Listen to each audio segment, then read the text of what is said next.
Bonjour tout le monde. D'abord, je tiens à remercier la Faculté des sciences de l'éducation d'avoir organisé ce colloque très intéressant sur l'art, tandis que l'art a perdu sa place peut-être quelque part dans l'enseignement au Maroc, du primaire au lycée. Alors, premièrement, l'intitulé de ma présentation, l'innovation pédagogique pour un enseignement réflexif de la peinture dans la séance de l'oral au secondaire qualifiant à l'ère du numérique. Comme vous le remarquez que le titre de ma présentation porte sur 3 grands axes. Premier axe, c'est l'enseignement de la peinture. Alors, deuxième axe, c'est l'oral, la communication orale aussi perdue chez nos élèves, que ce soit des élèves du primaire, du collégial ou bien du lycée, même aux études supérieures. Et troisièmement, c'est la réflexivité de nos élèves à l'ère du numérique. Ça veut dire cette alternance entre les différentes sciences enseignées du primaire au lycée. Alors voilà donc le plan de ma présentation.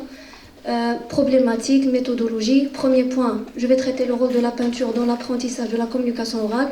Deuxième point, comment la peinture peut-elle améliorer la compétence orale des étudiants au lycée marocain. L'oral réflexif selon Plessis, Beller et La Fontaine. Ici, je me suis reposée sur des théoriciens qui ont travaillé sur l'oral réflexif, une fois chez l'élève, une fois chez l'enseignant, parce que c'est une compétence qui doit être développée à la fois chez le prof et chez l'élève. Bien sûr, c'est lui qui va la transmettre à l'élève. L'innovation, je vais juste définir l'innovation en général. L'intégration des technologies de l'information et de la communication dans l'enseignement de la peinture dans une séance de l'oral.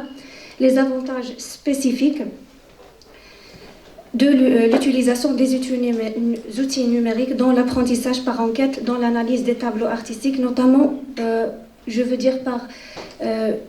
désigne le théoricien Dewey, alors qui a travaillé sur l'enquête dans l'apprentissage de la peinture. Et finalement, bien sûr, nous devons traiter les difficultés de l'enseignement de la peinture dans l'oral au lycée marocain.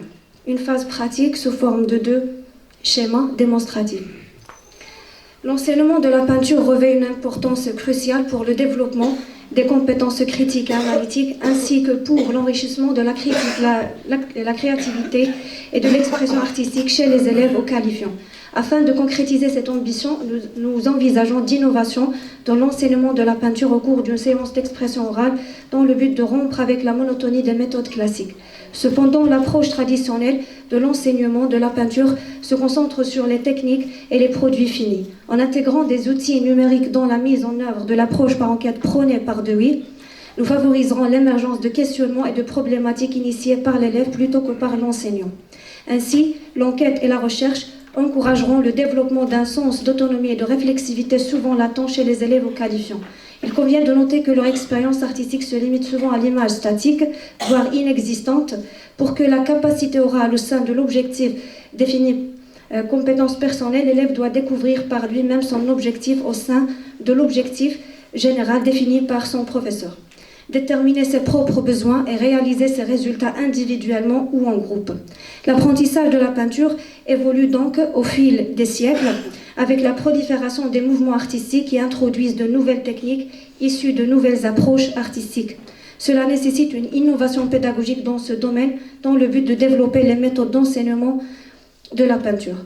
Nous remarquons que l'influence des arts et en particulier de la peinture a eu un impact significatif sur la technologie actuelle. La peinture a contribué de manière considérable au développement technologique au niveau des écrans, de la réalité virtuelle, de la conception de produits, de la modélisation 3D, de l'animation, de la reconnaissance d'images et de la vision par ordinateur.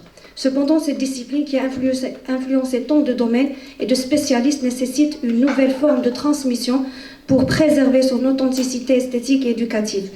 En tant que chercheurs, formateurs et enseignants, nous sommes tous poussés à réfléchir aux nouvelles innovations pédagogiques qui peuvent favoriser un échange mutuel dans le domaine de l'enseignement artistique. Donc voilà la problématique. Alors la problématique porte sur 3 questions majeures. Première, quel impact aura donc la toile artistique sur la réflexivité orale des élèves? Comment l'analyse numérique de la toile favorisera la réflexivité orale chez les élèves du secondaire qualifiant? et quels sont les défis et les solutions pour réussir telle approche ou une classe de peinture. Quand je parle de la peinture, je parle de l'enseignement théorique de la peinture et non pas l'enseignement pratique ou bien technique comme il est adopté dans les lycées techniques ou bien les grandes écoles des beaux-arts au Maroc, celles de Tétouan et de Casablanca. Méthodologie. Alors dans un premier temps, pour réussir bien sûr cette recherche et pour concrétiser aussi les résultats, nous proposerons une lecture partielle classique du tableau artistique qui servira d'outil pédagogique lors d'une séance de l'oral, sachant qu'il y en a des élèves au qualifiant qui n'ont jamais été exposés à des toiles, qui n'ont jamais vu des vrais tableaux académiques. Ça veut dire, première phase, c'est de les initier ou de bien familiariser la toile, la composition générale, la couleur, et de casser ce choc avec l'élève du qualifiant. Dans un deuxième temps, nous reprendrons le même processus, ça veut dire que ça peut être le même tableau ou bien un autre tableau artistique, mais cette fois-ci en intégrant un outil numérique innovant tel qu'un écran interactif qui n'existe pas, ou bien une loupe numérique qui est chère aussi, que ce soit sur Amazon ou bien n'importe quel site pour la commander, afin de visualiser les résultats de cette expérience qui dépasseront l'interprétation pour atteindre l'analyse et la critique. Juste pourquoi j'ai proposé l'écran interactif, parce que l'observation de la toile d'une manière visuelle, c'est pas comme quand on se rapproche nous-mêmes personnellement à la toile, alors en touchant même parfois, alors en zoomant sur quelques détails de la toile. Comme ça, la toile n'est plus ce support étrange, alors qui fait peur aux élèves, mais plutôt c'est ce support artistique qui leur ouvre d'autres voies de perception. Nous nous intéresserons particulièrement au rôle déterminant de l'intégration des outils numériques dans l'enseignement de la peinture dans une séance de l'oral, ainsi qu'à leur impact décisif sur la réflexivité et l'autonomie d'apprentissage chez nos élèves. Premier point, le rôle de la peinture dans l'apprentissage de la communication orale. Premièrement, il peut aider à stimuler l'imagination et la créativité. Les élèves sont encouragés à exprimer leurs pensées et leurs émotions de manière visuelle. Cette forme d'expression peut contribuer au développement de leurs capacités analytiques et critiques de manière créative en les aidant à trouver des solutions à des problèmes complexes. Et cela, c'est à travers les questions. D'abord, la première remarque que nous pouvons faire, c'est d'abord l'observation des mimiques de nos élèves en classe. Alors déjà, le mimique, c'est déjà une question avant qu'il soit posé par l'élève lui-même. En outre, la peinture peut aider les élèves à développer leur vocabulaire et leur capacité à communiquer de manière claire et concise. Les élèves peuvent être encouragés à décrire ce qu'ils ont compris à leur père et à leurs enseignants. Du coup, cette pratique les emmènera à utiliser des termes techniques et à expliquer des concepts complexes en termes simples. Alors, comment la peinture peut améliorer la compétence orale des étudiants au lycée marocain? Les enseignants peuvent encourager les élèves à découvrir les étoiles qui représentent des idées, des concepts déjà traités dans les textes lus en classe, notamment dans l'activité, que ce soit orale ou bien de lecture, peut-être d'étoiles qui imitent des réalités vues, vécues par les élèves. Alors, je me suis inspirée de cette idée. Alors, des cours d'histoire des arts, des idées des arts que j'avais eues ici à la faculté des sciences de l'éducation avec mon prof, Madame Nadia Sbri, alors qui nous a appris, oui, vous ne me rappelez pas de moi, mais j'étais votre étudiante, c'est la promotion de 2012, je pense. Oui, si je me rappelle bien. Alors, cette alternance entre le texte et l'image. Alors, les idées traitées peuvent être difficiles parfois à être simplement comprises par l'élève. Peut-être l'image ou bien le tableau la simplifie. Pas à titre d'exemple, un texte portant sur la Révolution. Est-ce que tous les élèves vont comprendre la Révolution? Si par exemple nous proposons un tableau d'Eugène Delacroix intitulé « La liberté guidant le peuple » avec cette allégorie présentée par le peintre, comme ça les élèves peuvent comprendre c'est quoi une révolution, c'est quoi la manifestation par la suite et c'est quoi l'allégorie et le symbolisme dans le texte, allégorie dans la peinture et symbolisme dans le texte. Alors les élèves doivent être invités à expliquer ce qu'ils observent à leur père en employant un vocabulaire esthétique. Les élèves peuvent profiter de la toile et l'exploiter autant que support dans leurs recherches, peut-être des projets et même lors des exposés. Une autre note que la peinture, c'est les toiles ne sont pas consacrées juste au domaine pictural.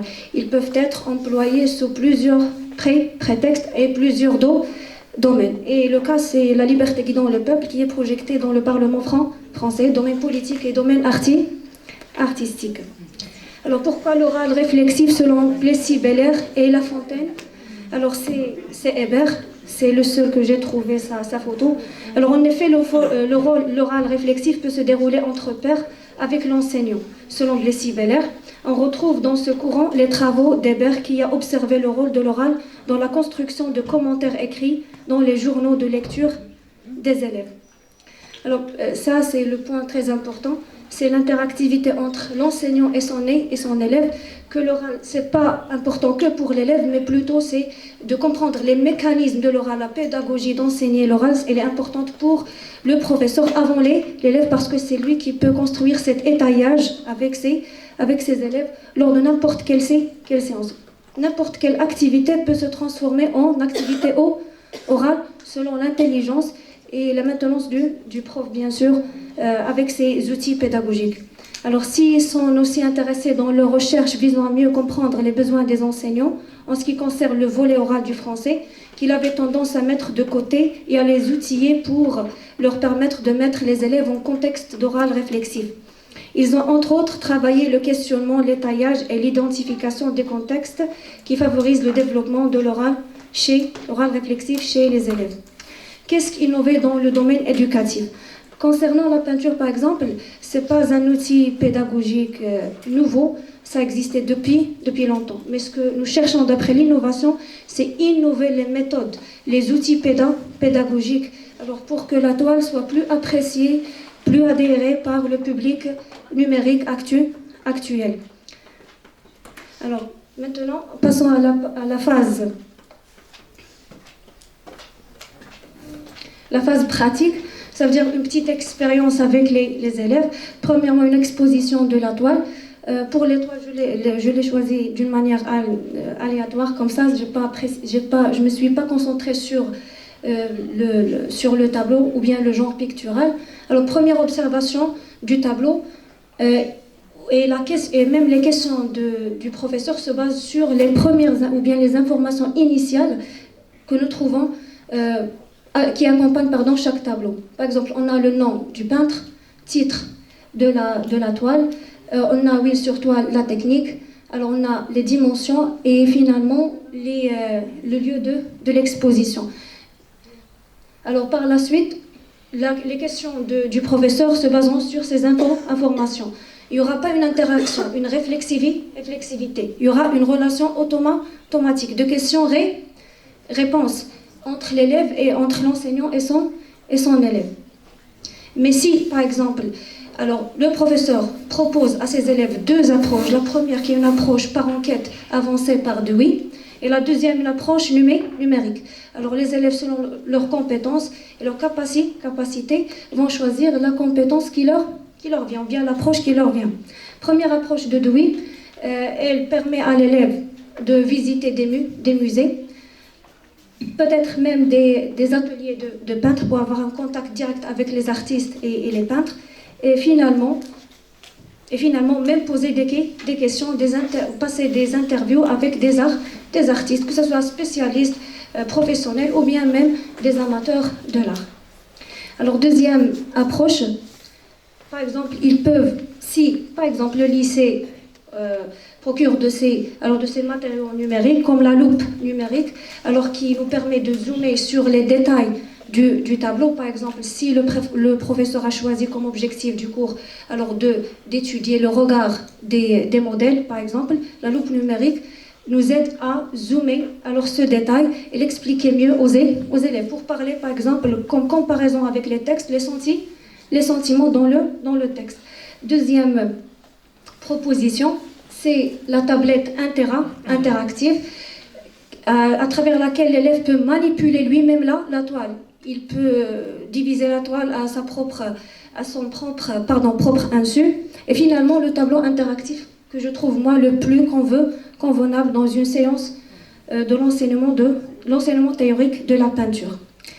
Par conséquent, On aura un développement de la compétence réflexive chez l'élève. C'est lui qui va créer son savoir, bien sûr, par la direction de son professeur ou bien l'étayage du professeur. Et finalement, il peut formuler aussi ses propres hypothèses. Il devient plus actif en classe et hors classe. Ce n'est pas seulement un développement de capacité réflexive au sein de la classe, mais cela va lui procurer des compétences pour communiquer hors de classe.